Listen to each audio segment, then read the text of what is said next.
To the president's chagrin, demonstrations continued. In 1965, protests targeted Selma, Alabama, the seat of Dallas County, where fewer than 1% of eligible blacks were registered to vote, and where bully boy segregationist Sheriff Jim Clark and his deputized citizens posse rounded up civil rights activists using Gestapo tactics and cattle prods. SNCC's John Lewis was among more than 2,000 demonstrators jailed in the first months of 1965.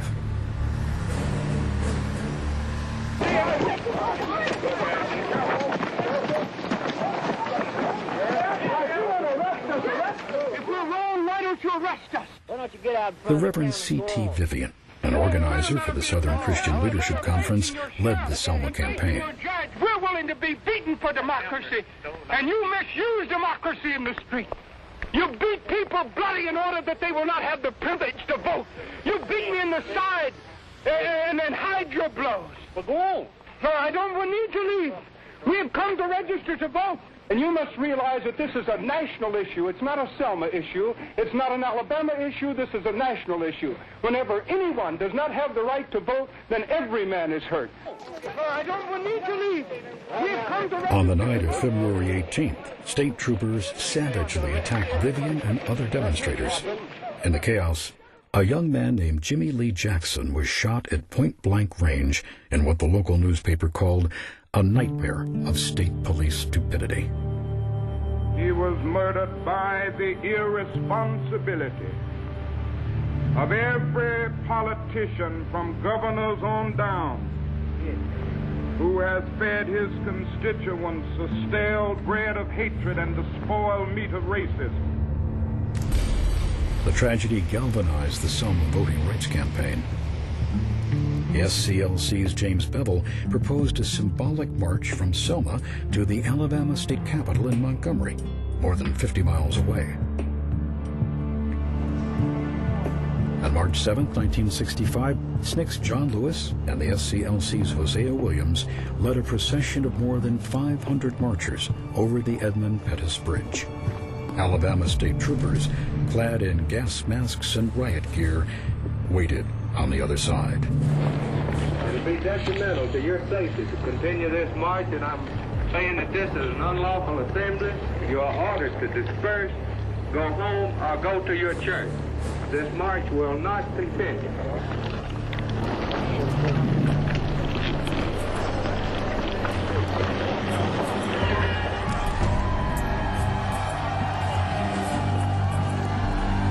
News cameras immortalized a hellish scene of police brutality and chaos.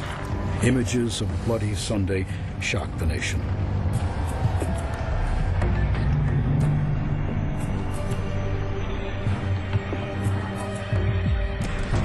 Time magazine reported that rarely in human history has public opinion reacted so spontaneously and with such fury.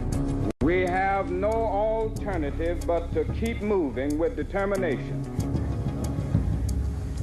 We've gone too far now to turn back. 2 weeks later, Martin Luther King led more than 3,000 demonstrators in a repeat of the Bloody Sunday March. This time, there would be no tear gas, no bullwhips, no billy clubs. At times, history and fate meet at a single time, in a single place, to shape a turning point in man's unending search for freedom. So it was at Lexington and Concord. So it was a century ago at Appomattox. So it was last week in Selma, Alabama. On March 15, 1965, President Johnson called upon Congress to enact new voting rights legislation. Our mission is at once the oldest and the most basic of this country: to right wrong, to do justice, to serve man. The issue of equal rights for American Negroes is such an issue. And should we defeat every enemy, and should we double our wealth and conquer the stars, and still be unequal to this issue, then we will have failed as a people and as a nation. For with a country as with a person, what is a man profited if he shall gain the whole world and lose his own soul? When the Selma to Montgomery March reached its destination 5 days later, its numbers surpassed 25,000. 10 years after the Montgomery bus boycott christened the civil rights movement, the crusade was at its zenith, unified, triumphant, and nonviolent. I know you're asking today, how long will it take?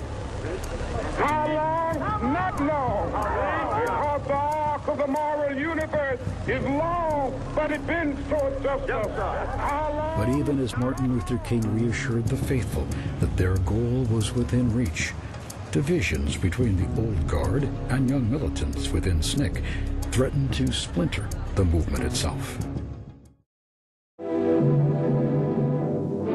In the same room where President Lincoln signed the first Emancipation Order in 1861, President Johnson signed the 1965 Voter Registration Act and pledged to millions of Americans a new chance to find a political voice.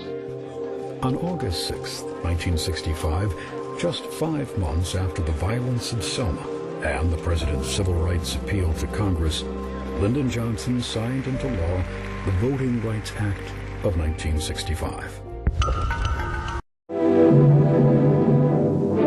In the same room where President Lincoln signed the first Emancipation Order in 1861, President Johnson signed the 1965 Voter Registration Act and pledged to millions of Americans a new chance to find a political voice. On August 6, 1965, just 5 months after the violence of Selma and the President's civil rights appeal to Congress, Lyndon Johnson signed into law the Voting Rights Act of 1965.